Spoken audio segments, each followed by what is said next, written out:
काली पहाड़ी से बचकर सबसे पहले रुद्र गौरी शंकर को सही सलामत भैरवा गांव लेकर जाता है, जहां लोग रुद्र पर भरोसा जताते हैं, लेकिन मोहना को अब भी शक की नजर से देखते हैं।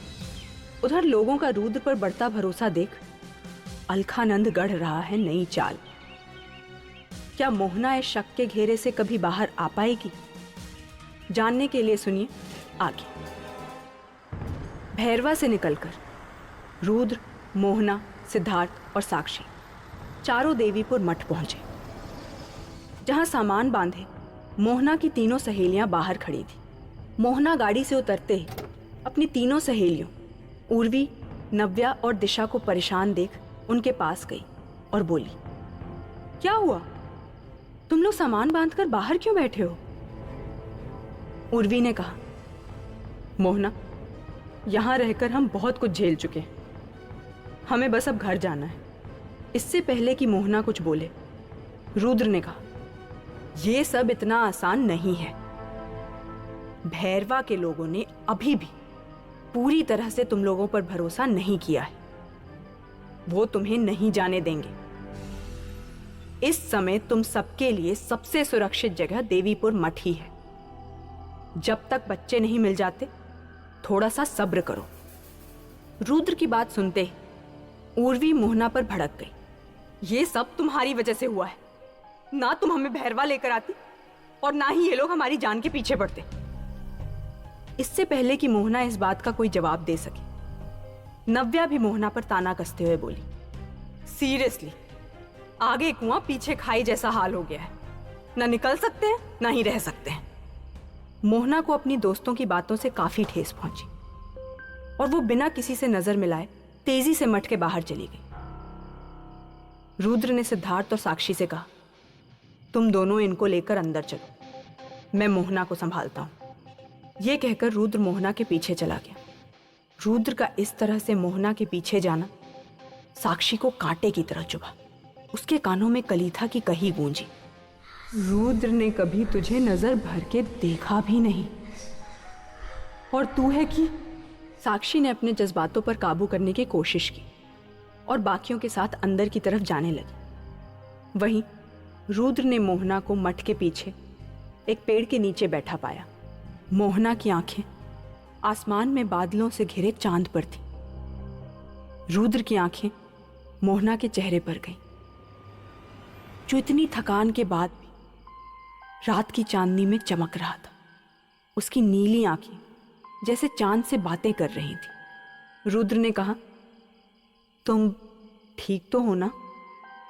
रुद्र की आवाज सुनकर मोहना ने अपनी आंखों से छलके आंसू छुपाते हुए कहा, मैं कभी नहीं चाहती थी कि मेरी वजह से किसी को भी तकलीफ। रुद्र मोहना के बगल में पहाड़ी जाने की बात करता है। मोहना के चेहरे पर उदासी छाई। अगली सुबह सब साथ में काली पहाड़ी जाते हैं। मैं जानता हूँ मोहना, जहाँ उन्हें गौरी शंकर नाम का जिस दौर से गुजर रही हो, मैं समझ सकता हूँ, पर यह हालात तुम्हारे हाथ में नहीं है।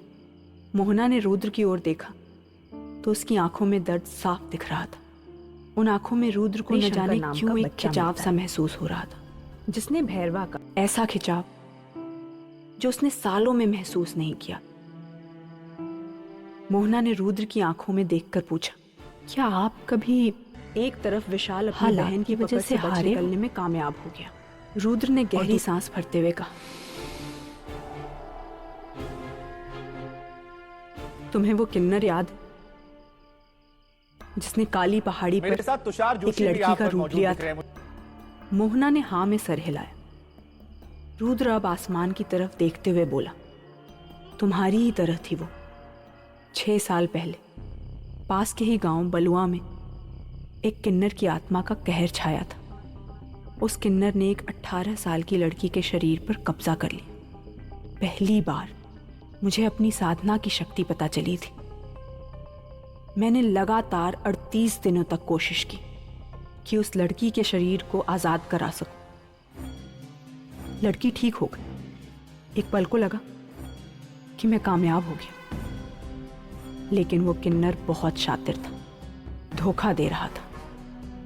हम लड़की की जान बचाने की खुशी मना रहे थे, और उसने फिर एक बार लड़की पर अपना असर दिखाया। चारों तरफ अफरा तफरी मच गई। पूरे गांव को बचाने के लिए आखिरी सांस तक वो मुझसे गिड़गिड़ाती रही कि वो डायन नहीं है। अपने हाथों से मैंने जिसकी रक्षा करनी थी उसी को। मोहना ने बिना कुछ कहे रुद्र का हाथ थाम लिया। रुद्र ने भी अपना हाथ पीछे नहीं खींचा। रुद्र ने आगे बोला, उस लड़की को तो आजादी मिल गई, लेकिन मैं आज तक खुद को आजादी नहीं दे पाया। जब भी आंखें बंद करता हूं, उस बच्ची का चेहरा मेरे आंखों के सामने घूमता है। दोनों के बीच खामोशी छा गई, पर जिस तरह से वो एक दूसरे को देख रहे थे, लगा जैसे आंखों ही आंखों में बात कर रहे हैं। रुद्र और मोहना इस बात से अनजान थे कि थोड़ी ही दूर पर साक्षी उन दोनों को छिपकर खड़े देख रही थी। उसके चेहरे पर गुस्सा था। रुद्र ने कभी किसी से यह बात जाहिर नहीं की थी, लेकिन आज वो मोहना को अपने मन की इतनी गहरी बात बता रहा था, जिस साधक को अपनी साधना के आगे कुछ नजर नहीं आता था। क्या अब वो धीरे धीरे मोहना के साथ मोह के बंधन में बंध रहा था? सवाल और जलन ने जहां साक्षी को देवीपुर मठ में घेर रखा था, वहीं भैरवा में रात की चांदनी बादलों के बीच पूरी तरह से छुप गई थी। जंगल के घोर अंधेरे से भैरवा की सरहद पर धीरे धीरे आधे कपड़ों में एक बच्चे के कदम बढ़े जा रहे थे।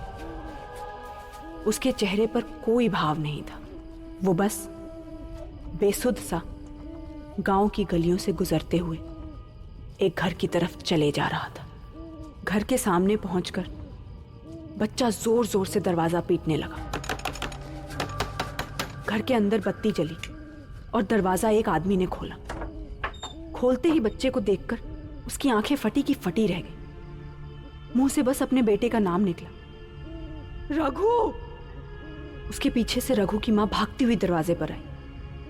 उन्हें भरोसा ही नहीं हो रहा था कि इतने दिनों बाद उनका बेटा रघु अचानक ही उनके सामने आ खड़ा हुआ था। रघु गौरी शंकर के साथ ही गायब हुआ था।